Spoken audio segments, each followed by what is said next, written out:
पूरा लंका ला भ्रमण करी से एक दिन रावण, लेकिन रावण जेला पूछे रावण के राज में सब मजे में है। रावण बड़ा प्रसन्न हो गए, मतलब मैं अच्छा राजा, मोर राज में मोर राज का से सब प्रजा सुखी, खुश हो गए रावण।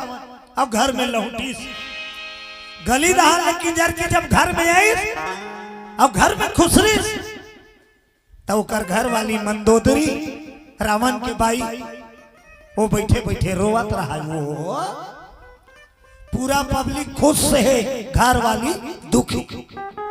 रावण सुकुर्दुम हो, जब पूरा लंका सुखी है तो लका तकलीफ हो गए भाई। अकबर लंकापति रावण के घर वाली तो लका चीज के कमी होंगे का रो था। बेटा बहू गाड़ी दे दी का रावण पूछे, शादी करके लाने हैं रोज बैठे रही मनावे नहीं मनाए